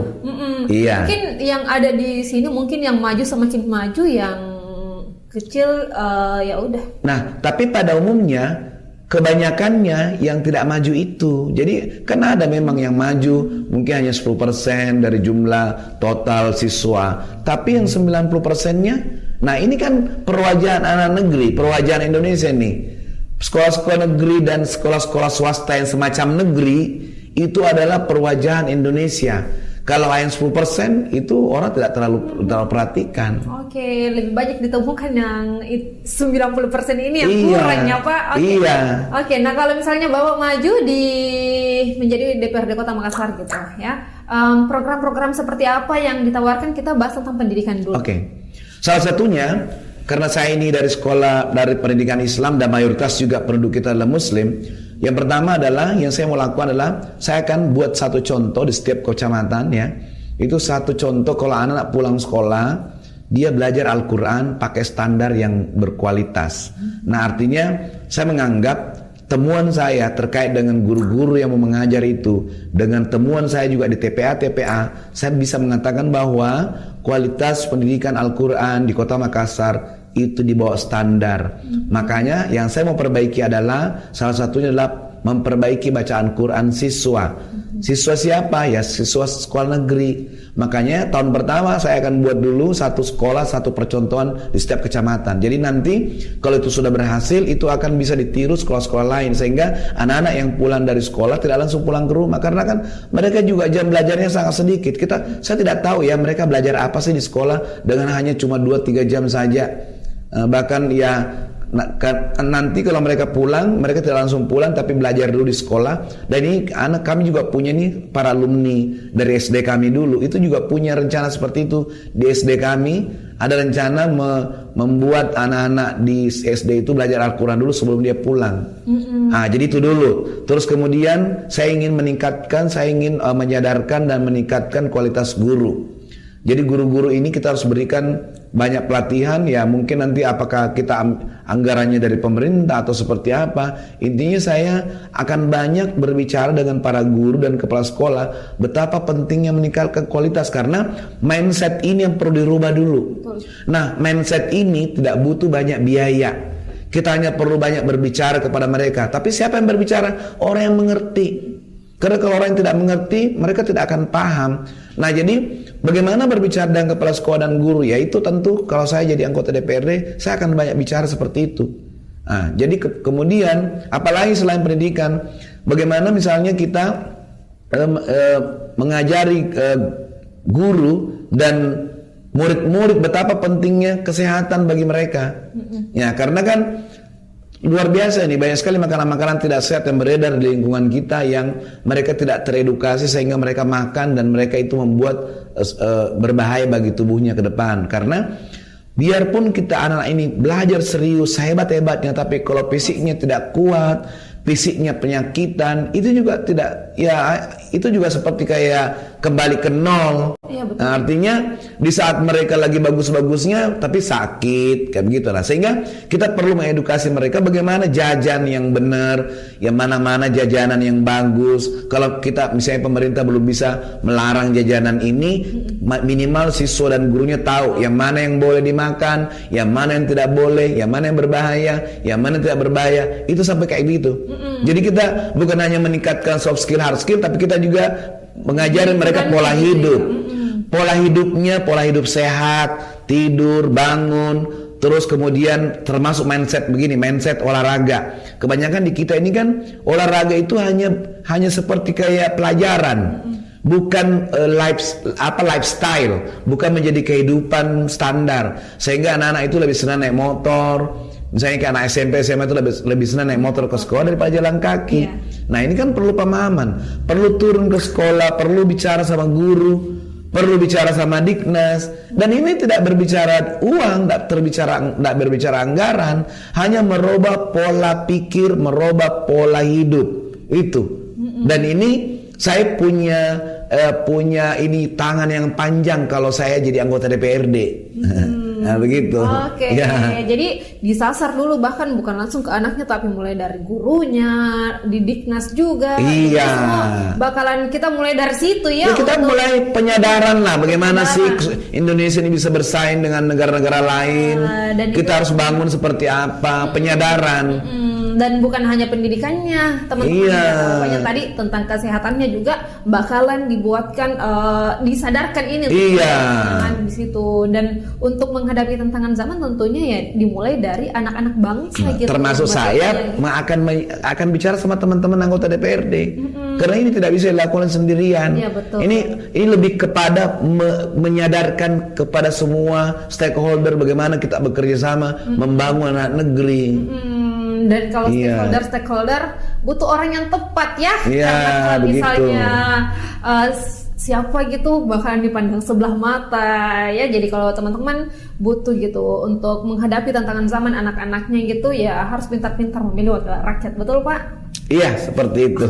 Oke, nah kalau selain program-program yang pendidikan dan kesehatan tadi, program-program yang mau ditawarkan itu seperti apa lagi? Saya juga ada, karena saya juga orang yang background UMKM, saya juga punya sertifikat pendampingan UMKM. Saya juga menyadari betul betapa pentingnya bagaimana meningkatkan kualitas, baik itu dari kualitas sumber daya manusianya maupun kualitas produknya kepada UMKM yang ada khususnya di Kota Makassar. Nah, jadi banyak UMKM ini itu perlu dibantu, perlu di training, perlu didampingi. Nah, mungkin kalau saya sebagai anggota DPRD, selain saya bisa membantu secara pribadi dengan kemampuan yang saya punya, ya kita juga mungkin bisa mengalokasikan anggaran, memberikan banyak training, pelatihan kepada para UMKM ini supaya dia bisa scale up. Ya, naik kelas. Nah, supaya jangan hanya bermain di lingkungan situ, bahkan kalau perlu mereka naik kelas go internasional. Misalnya bagaimana mengajari mereka membuat branding, membuat packing dan sebagainya, memperbaiki kualitas produk dan sebagainya, pemasaran. Itu kan mereka perlu orang yang mensupport. Kalau mereka tidak disupport, siapa lagi? Apalagi ini harusnya pemerintah mensupport, karena kalau pemerintah mensupport terus mereka naik kelas, ya otomatis kemiskinan akan semakin berkurang. Betul. Iya, itu udah pasti itu. Jadi kemiskinan akan semakin berkurang seiring dengan kualitas atau meningkatnya pendapatan para UMKM itu. Oke. Nah, jadi saya juga serius di situ. Bahkan diberi pelatihan ya untuk pegiat-pegiat UMKM yang ada di Kota Makassar. Iya.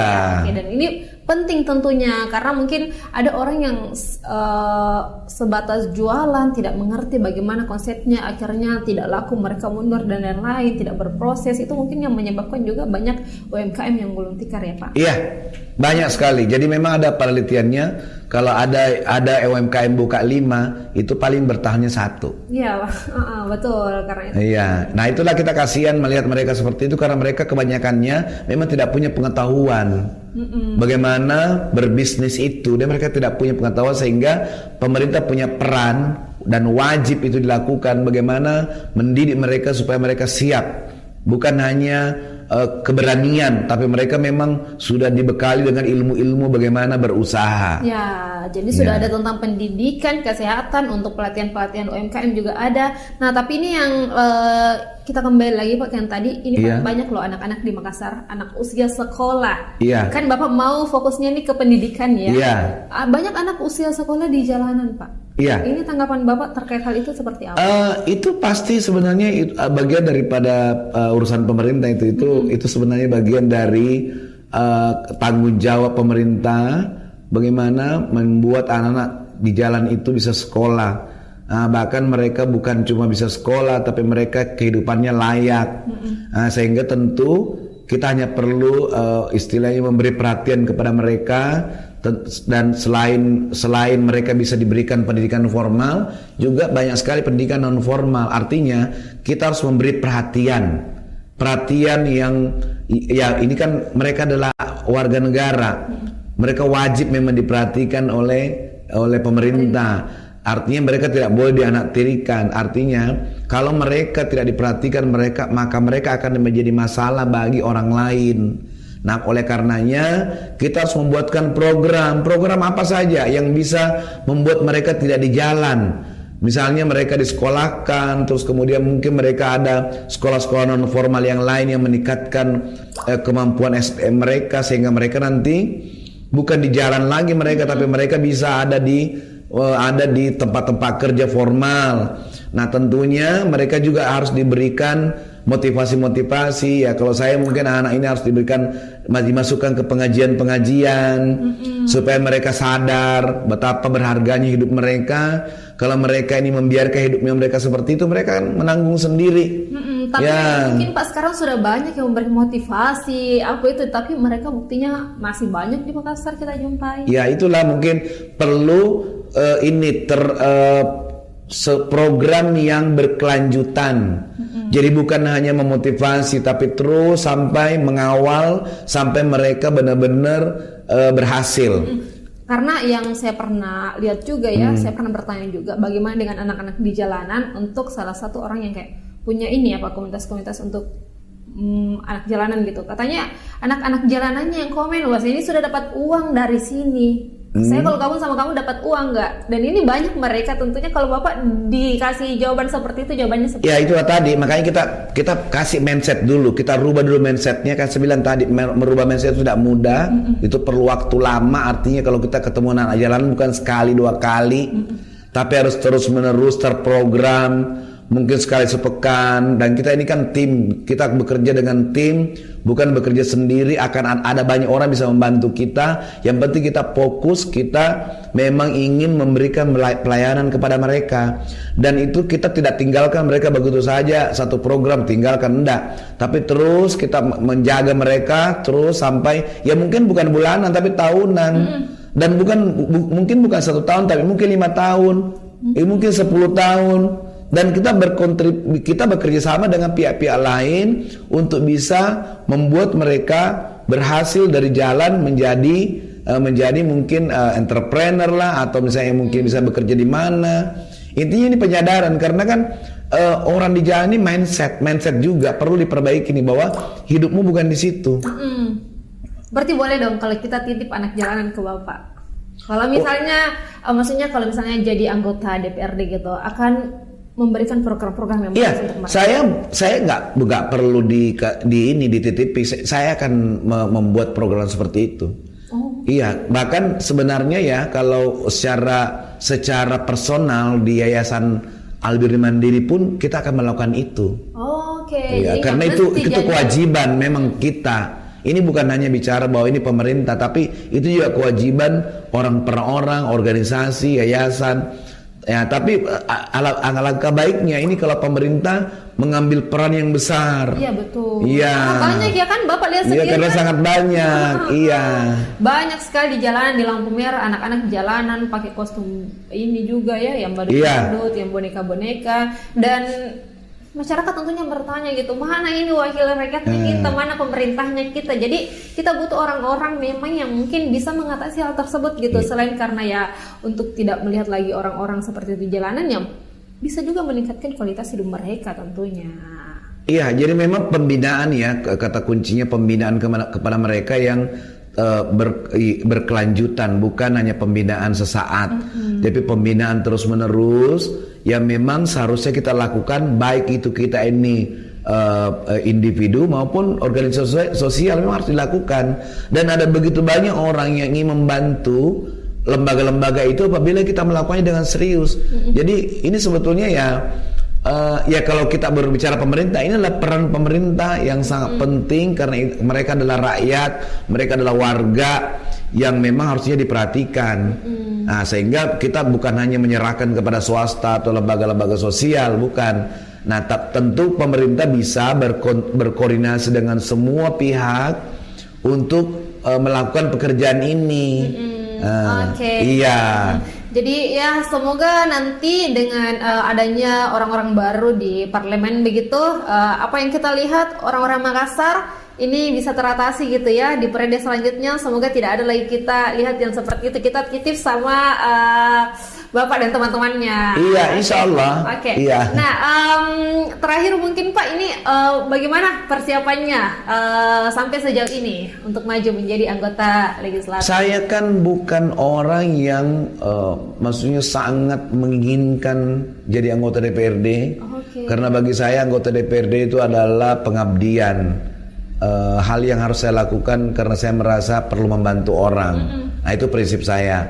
Sehingga saya tidak melakukan semua cara untuk masuk ke sana. Nah, artinya saya punya cara sendiri yang saya juga pernah diajar, memang saya pernah dididik khusus untuk bagaimana istilahnya bisa mengambil hati masyarakat. Nah, jadi saya punya cara sendiri sehingga saya tidak melakukan semua cara yang menurut hati saya itu tidak boleh, tidak seharusnya dilakukan. Dan kita harusnya melakukan pendidikan politik kepada masyarakat. Artinya masyarakat harus dididik bagaimana memilih calon-calon mereka yang benar-benar yang akan membantu mereka, yang akan melayani mereka. Jangan pilih orang yang membayar mereka, karena kalau mereka dibayar, tentu mereka itu sudah tidak akan diurusi berikutnya. Makanya wajar kenapa mereka tidak datang lagi. Ya karena mereka menganggap suara Anda sudah dibeli. Nah, kalau saya anti itu, saya tidak suka itu, saya tidak mau masyarakat dibeli. Makanya saya melakukan pendidikan politik. Artinya kalau saya misalnya mereka mau pilih silakan, tapi saya punya program nih untuk masyarakat seperti ini. Kalau saya terpilih, dan terus terang saya tidak butuh pekerjaan ini. Nah, karena pekerjaan ini membuat saya akan semakin sibuk. Iya, betul. Nah, dan saya sekarang juga sangat sibuk. Artinya ya, kenapa saya melakukan ini? Karena saya ingin membantu masyarakat. Karena kalau tidak ada orang yang membantu masyarakat, terus siapa lagi yang mau membantu? Karena saya sedih kalau misalnya banyak orang mau masuk di Albiruni tapi mereka tidak sanggup bayar. Saya tidak bisa berbuat banyak. Tapi saya bisa membuat sekolah yang mirip-mirip itu, kualitasnya mirip-mirip itu, tapi harganya sangat terjangkau, bahkan mungkin dibiayai oleh pemerintah. Itu bisa. Nah, tapi kalau saya menerima mereka di sekolah saya tidak mampu membayar mereka. Mengerti. Iya, artinya kalau saya membuat program seperti itu tapi di sekolah yang dibiayai oleh pemerintah, itu bisa. Nah, disitulah kontribusi saya. Oke, dan itu harus duduk dulu supaya didengar. Harus duduk. Gitu. Karena kalau tidak duduk dulu diabaikan. Iya. Bagaimana saya bisa mengakses sekolah-sekolah di negeri dan teman-temannya itu kan? Itu saya harus lewat ada jalurnya. Oke. Jadi untuk masyarakat tentunya ini ya, untuk anak-anaknya kalian, anak-anaknya bapak ibu gitu ke depannya bagaimana. Apalagi ini tantangan ke depannya itu teman-teman harus tahu bahwa ini semakin kencang itu. Iya, semakin luar biasa. Iya. Dan kalau masuk di Albiruni seperti yang Pak katakan tadi, mungkin ada yang bisa, banyak yang tidak bisa. Tapi kalau yang tidak bisa, bahkan dibuatkan yang sama nih. Tapi ya kita mau bikinkan seperti itu, mirip-mirip itu programnya.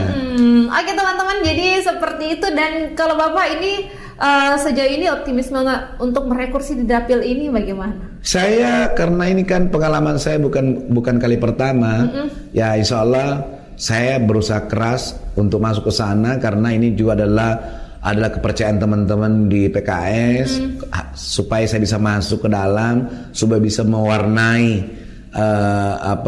DPRD gitu ya, terutama terkait dengan pendidikan. Nah, ini adalah amanah bagi saya, sehingga saya berusaha keras.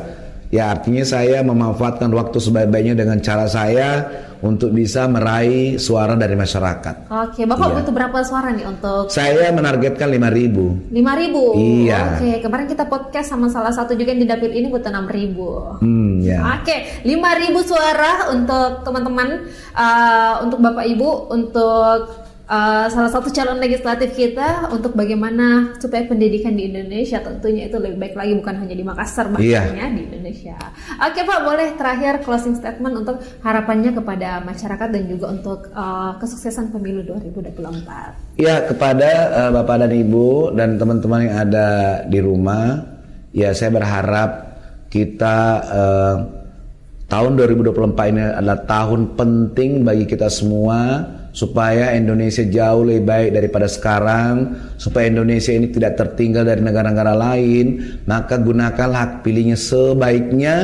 Lihatlah calon-calonnya, siapa yang layak dipilih, siapa yang tidak boleh dipilih, bahkan dan tidak boleh ya. Jadi siapa yang layak dan siapa yang tidak boleh itu tergantung pilihan masing-masing Bapak dan Ibu. Jadi tahun 2024 nanti ini harus cerdas memilih, dan tidak boleh lagi ada orang yang menang hanya karena uang. Karena kalau uang yang memenangkan dia, maka dia tidak akan berbuat apa-apa dengan negeri ini, tapi hanya akan mengacaukan saja negeri ini. Jadi negeri kita ini banyak sekali orang-orang yang tidak layak duduk di situ, tapi dia duduk karena yang dipilih oleh masyarakat. Nah, oleh makarnya sekarang harus cerdas dan lebih cerdas memilih. Itu saja. Oke, terima kasih banyak Pak. Ini untuk masyarakat harus cerdas gitu, karena ini untuk kalian juga tentunya. Kalau sudah dikasih duit nanti ya mereka merasa bahwa tanggung jawab saya sudah selesai karena suara kalian sudah dibeli.